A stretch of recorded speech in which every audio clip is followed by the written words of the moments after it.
Jean Moeller of Mosquito Control, Anastasia Mosquito Control.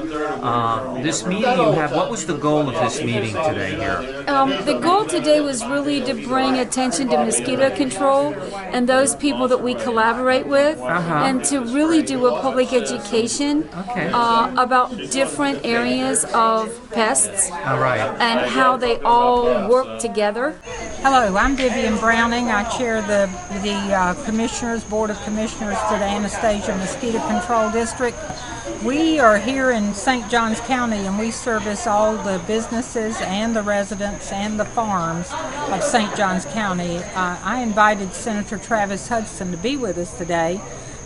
He has supported the mosquito control efforts here and in the state. And he came to our little special event open house today on his busy schedule, so we appreciate that. I'm Matthew McCleary. I'm a volunteer at Anastasia State Park. I'm a day volunteer. There's two kinds of volunteers. Some stay over at the park for 3 months and they do general duties of cleaning and stuff. Day use volunteers just volunteer for small specific needs. Right now they have Turtle Patrol volunteers. May 1st through August 1st is the hatching season, and they go up and down the beach and check for new nests. They rope them off or cage them off to keep out the predators and people. Right. And after that, there'll be washback season, and they'll go out again at morning and at night and look for turtles that have washed back onto the beach and push them back in the ocean. That's awesome. Yeah. I thank you very much. Thank you very much. A lot of people aren't aware of all the things that happen while they're sleeping. No, literally hundreds of volunteers, thousands of hours every year. I'm the president of St. John's Beekeepers Association. All right, so here's a question. The bees are big in the news that they're all dying. How much true is that? I mean, it was true up to a couple years ago. We haven't seen the major die-off in the last couple of years. We still see the commercial people are still having a problem with it. The commercial beekeepers across the state. They're losing about 50%. But as a normal individual small beekeeper, we're kind of overpopulating and getting them back.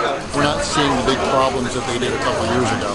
Did they ever find out what was killing them? No, I think it was kind of a combination of a lot of different problems, from monoculture to pesticides. We really don't have a pinpoint stress. I mean, we're seeing a lot of swarming going on right now because of the lack of flowers. They're not bringing enough honey back into the nest. That's another disease that they pick up. It's called nosema, and nosema actually affects their midgut, and they get a diarrhea and they defecate, and it's nosema is a real big problem worldwide, but we see it in here in Florida. You see it more with when it gets real humid out. We see humidity levels change, and the nosema pops up. Bees only live about 45 days, and with nosema they're living about 30 days, so they're really cutting their lifespan. Yeah, by a third. By a third, and they just don't fly for 2 weeks out of that span anyway. And your name is? Boaster. Okay, and you're with the Beekeepers? I'm the president of St. John's Beekeepers Association. All right. Pleasure to meet you, my friend. Thank you. But this is National Mosquito Control Month and week, and so we do this every week. This is the first year we've included people outside our own agency. Yes, I realized mosquito control was more than just mosquito control. Yes. I'm a volunteer for the Friends of Anastasia. We're on my wife and I are on the board of directors. We raise money for the state park. Any money we raise stays right here at the local park. We do things like buy ice machine for the rangers. Sometimes they need an additional vehicle. There's no money in the budget. So this last year we bought them 2 refurbished electric golf carts. Sometimes when it's really busy and they're short of staff, we volunteers on the board, we get out, clean up campsites, we pick up trash, we clean bathrooms, we clean up the beach, do whatever it takes to keep the park nice and pristine. All right. Last year we had approximately 667,000 visitors. We have more visitors than Disneyland does every year. It's just, if they get inside, it's a bad thing, you know. And we're finding sometimes it's harder and harder to get rid of them inside. We get some of these houses that are block first floor, wood second floor. We're finding now they're starting to nest in them walls. You go right outside that wall and fall them right down to the ground. They're not staying inside, they just found something to eat inside.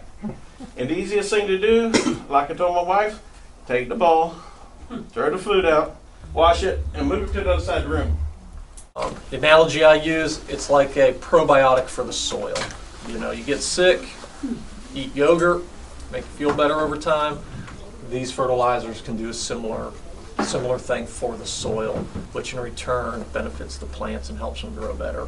We even had, for the first time in 8 years, we were able to get the health department out, who is a very strong collaborator with us. So we're really excited about this evening. It's too bad it rained a little, but it was packed. we had a great crowd. Yeah, it was packed. And so, and once we move into our new building out by the Ag Center, we'll be able to even do things that are bigger and better. And that's in November, I believe, yes? Well, we're going to have an open house in November, but I don't think we'll really be in until probably January and maybe even March. That'd be amazing. But the buildings will at least be up. Okay. We're excited. Well, I thank you very much. Thank you. You know who I am? That's a piece of